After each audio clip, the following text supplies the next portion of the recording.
Hi, welcome back to another one of my videos.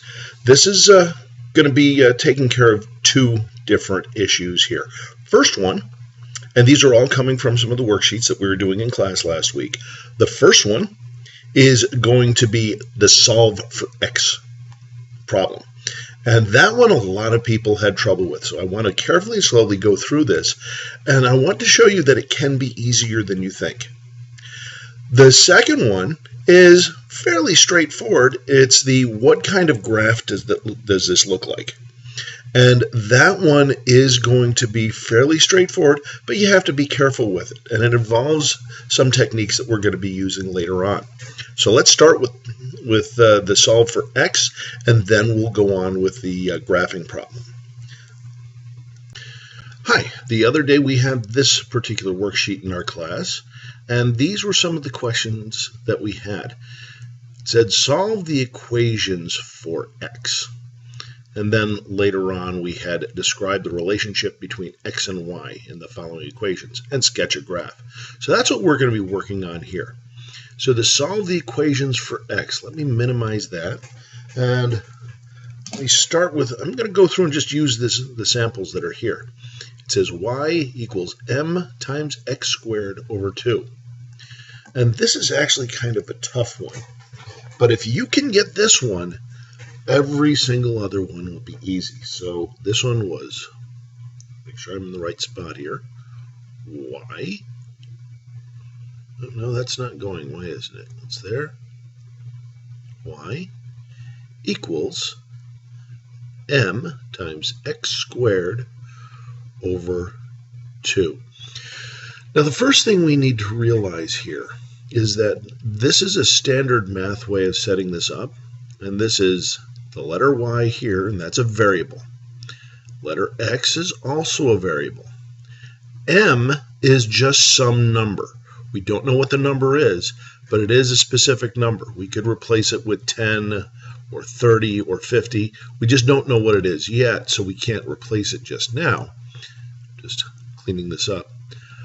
But it is a number. So it's a number just like the number 2. So we're going to treat it like it's a number just like the number 2. Then we have this x squared and this y, but the x squared and the y, those are the variables. This is going to stay constant. 2 stays constant. That 2 stays constant. So as long as it's constant, we can treat it like any other constant. Now there's a couple of different ways to do this, and I'll quickly go through each one. The main thing to get from this is that there is no one way to do this. Whichever way is most comfortable for you is the right way. So keep that in mind, and all this should be, well, hopefully straightforward as we do these kind of problems during the year. So the first way I want to do is cross multiply. So let me cross multiply. And when we cross multiply, what we're trying to do is to get everything that's in the bottom, or the denominator of a fraction, so that there's no longer a fraction.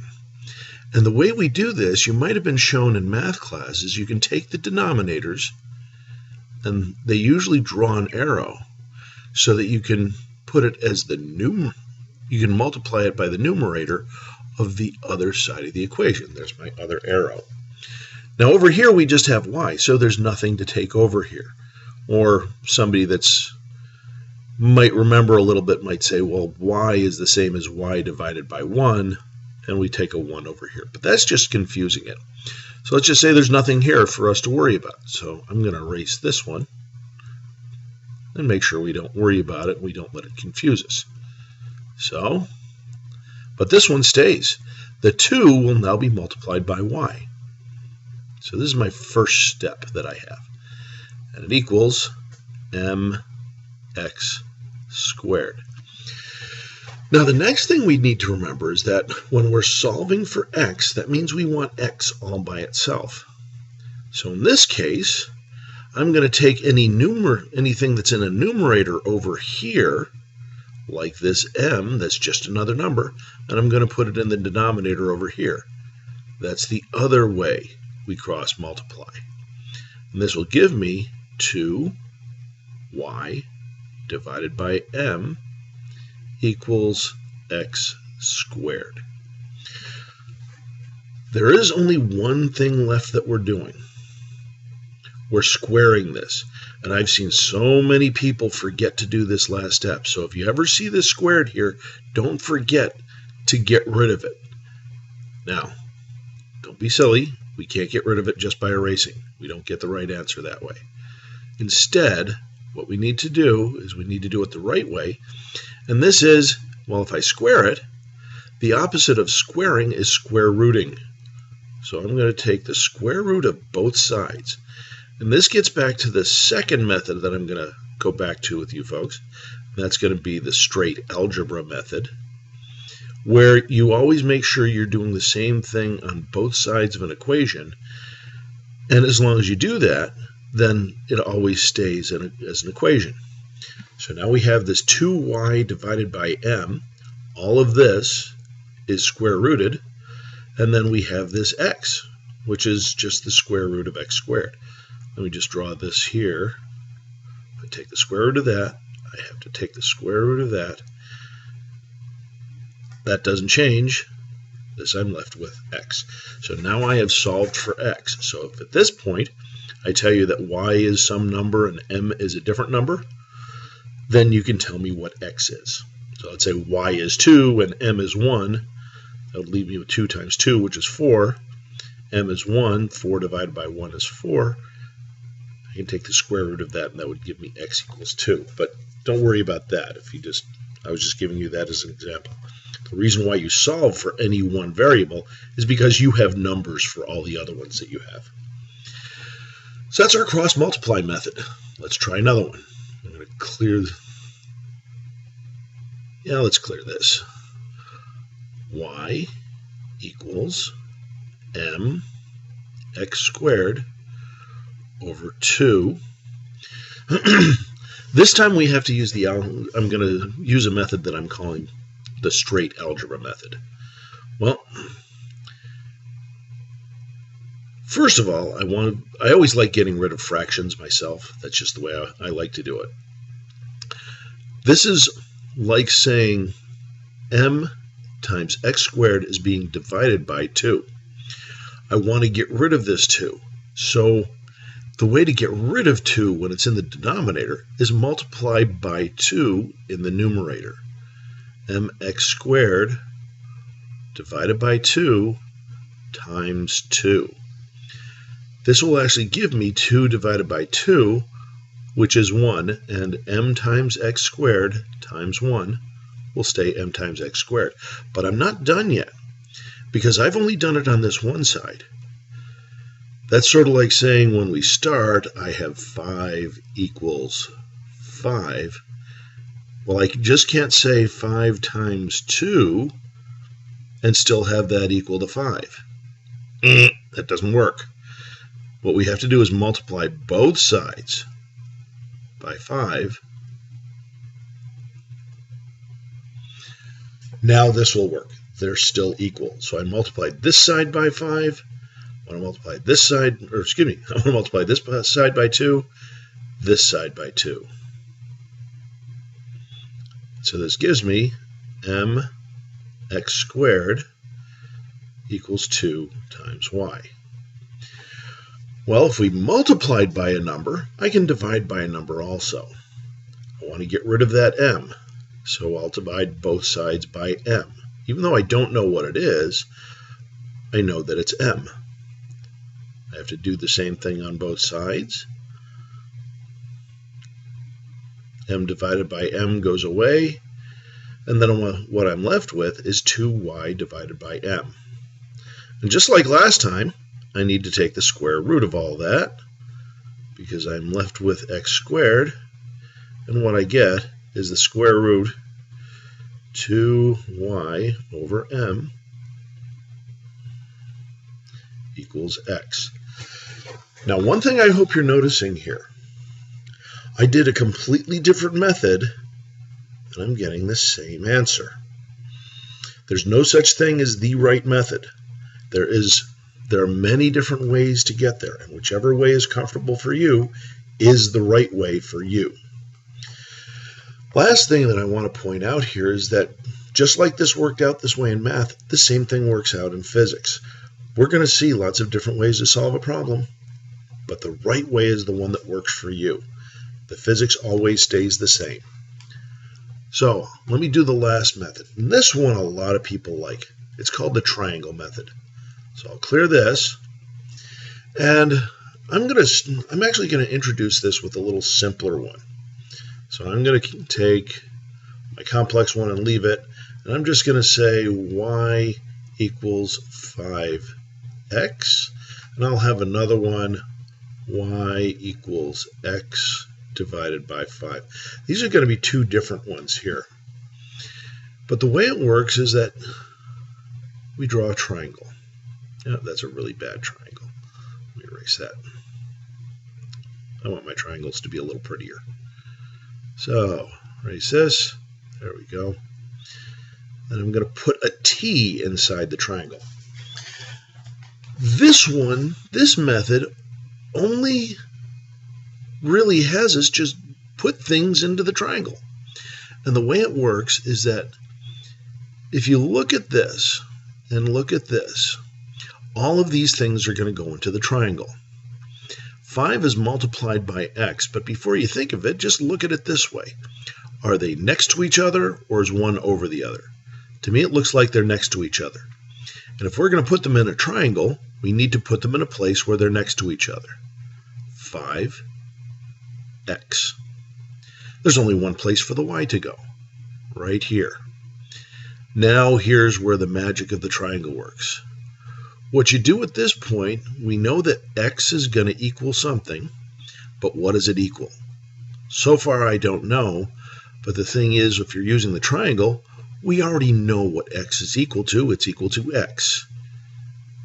So this is what I'm looking for. I'm looking for what x is, and what's left is y divided by 5.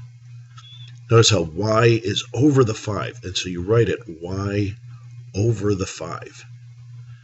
Now you can solve this either by cross-multiplying or by using the algebra, and you'll get the same result.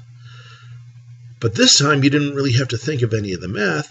You just rearranged it using the triangle, and then the triangle showed you how to get the right answer. So now I'm going to do this one over here. What if we didn't have that? What if instead y was equal to x divided by 5? Does the triangle still work? Now what some people try to do is they try to put the x and the 5 next to each other again. You don't want to do that. You still want to look at the triangle. Here's my triangle. There's my T in there. And I'm still going to fill in my triangle, but this time, take a look at how these are arranged. Looks like the x is over the 5, so I need to put the x up on top here and the 5 down there. And where does the y go? Well, the only place we have left. Now when I'm solving for x here, and I'll just draw a line. For those of you that are good with cross-multiplying, I'll just draw the line, and now you can see where we're going. But for everybody else, I'm going to show you the way I was doing it before. I know about x, that's what I'm looking for, so I'll just do this. Ordinarily I'd cover it with my hand, but I can't. This software doesn't let me put my hand on there. So I'm covering the x with my hand, and I'm getting y and 5 next to each other.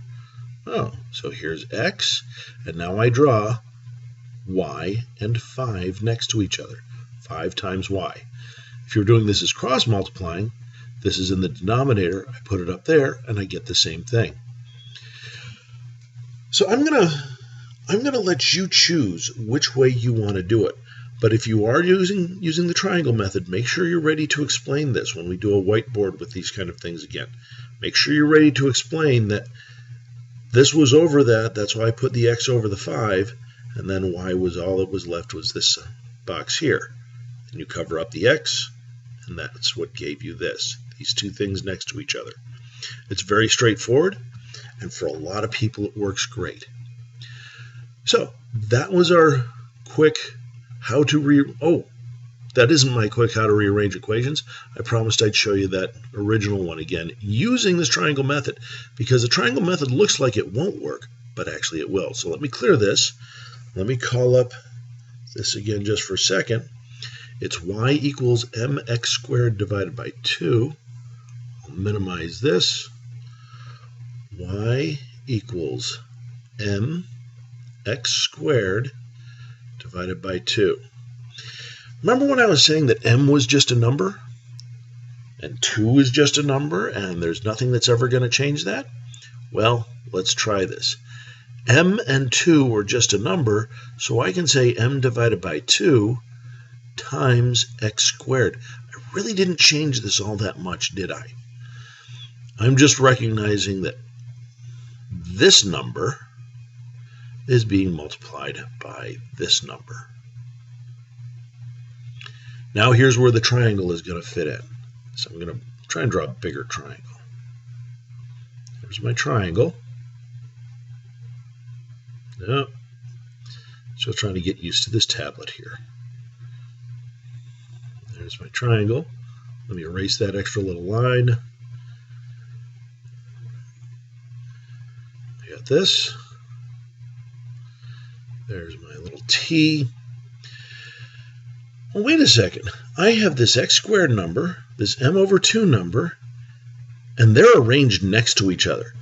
You may be tempted to say that you've got m over 2 here, but really m over 2 is just the one number. So m over 2 is that number. X squared is right next to it. That's our other number.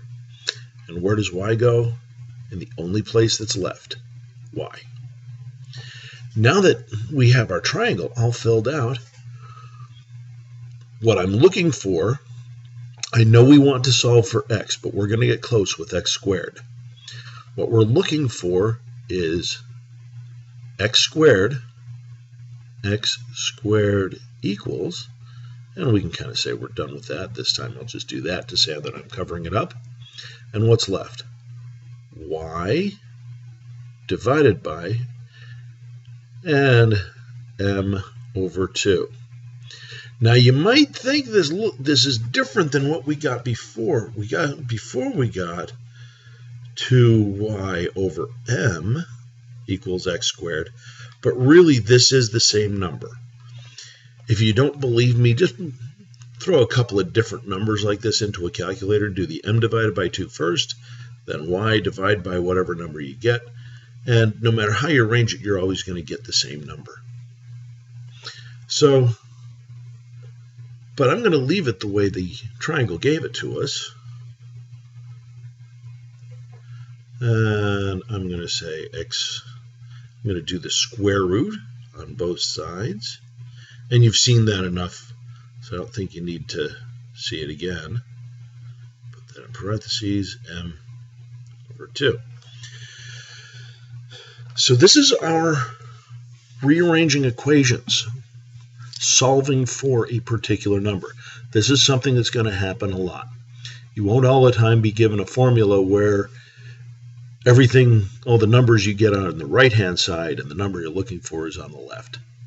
But if you can do one of these 3 methods, you will not have any problem with the math for the rest of the year. So I very strongly encourage you that if you want some more, that if you're not quite getting it, then you need to come to me, and what I'll do is I'll give you something to practice with, and we'll go over it again in tutorials after school, and then if you practice with it enough, I guarantee you'll get it. Okay, thank you for listening to this portion of the video, and may all your problems have solutions.